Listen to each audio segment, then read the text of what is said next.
What's up everyone, this is Kenny here from Property Stories, and today we're going to talk about something called the Performance Improvement Plan or PIP.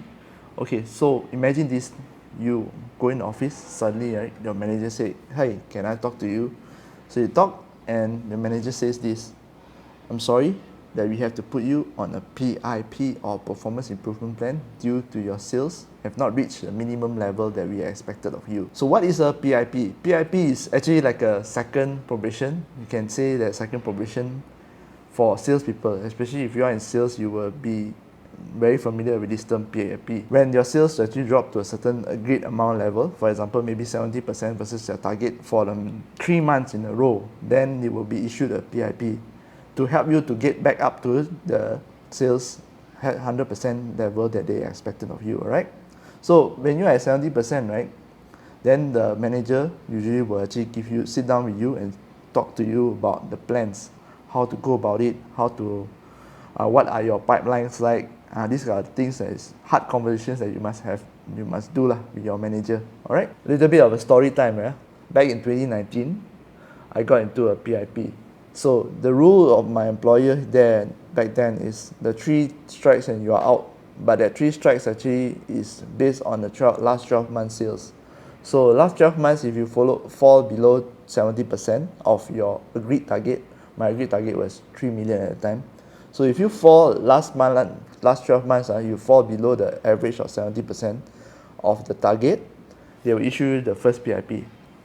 Then if you still have not achieved that last 12-month target and that first PIP, you have not achieved your target of 3 million, they'll issue you a second. So I was at the second PIP. Back then in 2019, I think I had too much fun. I was letting loose after working so much, but that is a story for another day, alright? So second PIP, when the third PIP comes, right, that's the time you have to go before the third one comes because it wouldn't look good on your resume. To cut the long story short, my manager and myself, we actually sat down and talked about this, and I managed to get out at the second one. The thing is that you just need to hit 1 month target and you're actually out of your PIP. And you can actually come back in if you have not hit the target next month. It goes like this, it's trading. So I managed to get out of it. And how did I manage to get out of it? I was 100%, 110% focused on the job because I know I've been slacking, right? I've been letting go of my prospecting. But my biggest mistake, right, back in 2019 is that I was too dependent on one source of lead. So back in 2019, I was working with this agency. So they will pass me the customers to do the loan. They will sell the properties and I'll do the loan. So these customers, right, they have vetted and it's very filtered very well. So I really don't need to go out to prospect because at that time and even now, I have to get back the loans, I have to process it, I have to look at the documents, everything is me. So I have a bottleneck of how much I can process in one day, alright? How many cases I can look at one day. That's my limitation. So I was thinking, hey, the sales here is like what, 10 million a month? Why would I need to go out and face more new agents that I don't know, right? New developers or new agents. So that was my first biggest mistake. I'm too dependent on one source of lead. Next one is that since the source of lead is coming, they take up too much time, right? The next one is not prospecting. Yeah, if we do sales, especially B2C sales, business to consumer sales like in banking, you need to prospect every single day. I don't mean that you need to stand at a developer's office, but we shall come to prospecting for bankers right up after this maybe videos to come. So this is my 2 biggest mistakes. So by the time I realized my sales is dropping, right, I already in PIP. So the first PIP, I was focused 100% on getting a new sales in, and I managed to get a new sales in. But remember, when you actually first contact the prospect, right, it doesn't mean that the sales coming immediately. So that's why I got my second PIP. So when the third PIP came, the sales actually came, and thank God I managed to actually exit out of it. Quick pause, you can support this channel for absolutely free so that I can continue making content by subscribing to the channel or checking out my book at the link description below. Let's continue with the video. But Kenny, you know this year we're talking about economic recession. And then management is blind, is it? They don't know the economic recession is coming and people will start slowing down in the big ticket purchase, especially like property where you are in now. Why don't they negotiate the target for you and go lower? All right. So trust me, ladies and gentlemen, they know. It's just that, then they have to do what they have to do. They are answerable to the shareholders, all right? And they are answerable most of all to themselves. They are paid a salary to do the job, to drive the numbers. That's what they are doing. You are also paid a salary. I am also paid a salary to drive the numbers. So why they do this? To make sure must have growth. You control the cost, all right? When the times are bad, they control the cost.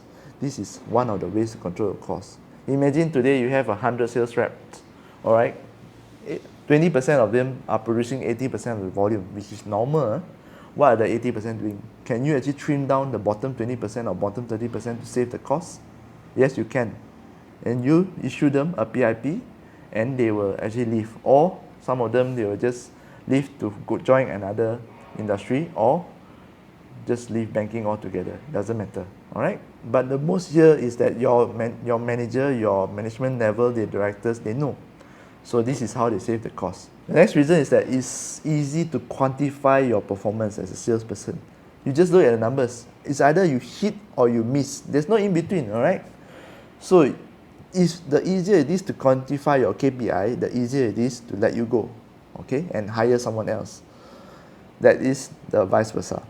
So instead of the company actually having to fire you, waiting for you to do something really bad, then they fire you, as a salesperson, you are actually tied to the KPI, which is sales.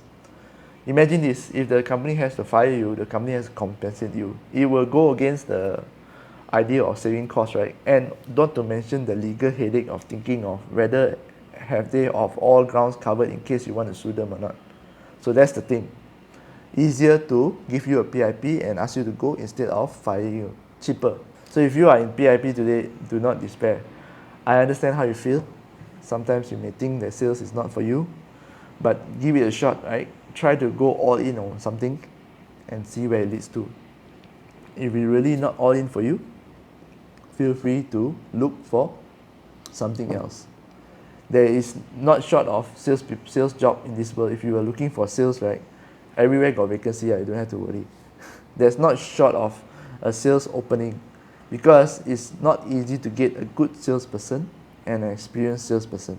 Most people don't last, okay? So to all the salespeople out there, I wish you all the best. I wish you well. And I'll see you again in the next video. Before you leave, I'm sure somewhere around here there's a video that YouTube thinks that you should watch. So perhaps you could check that out. Bye bye.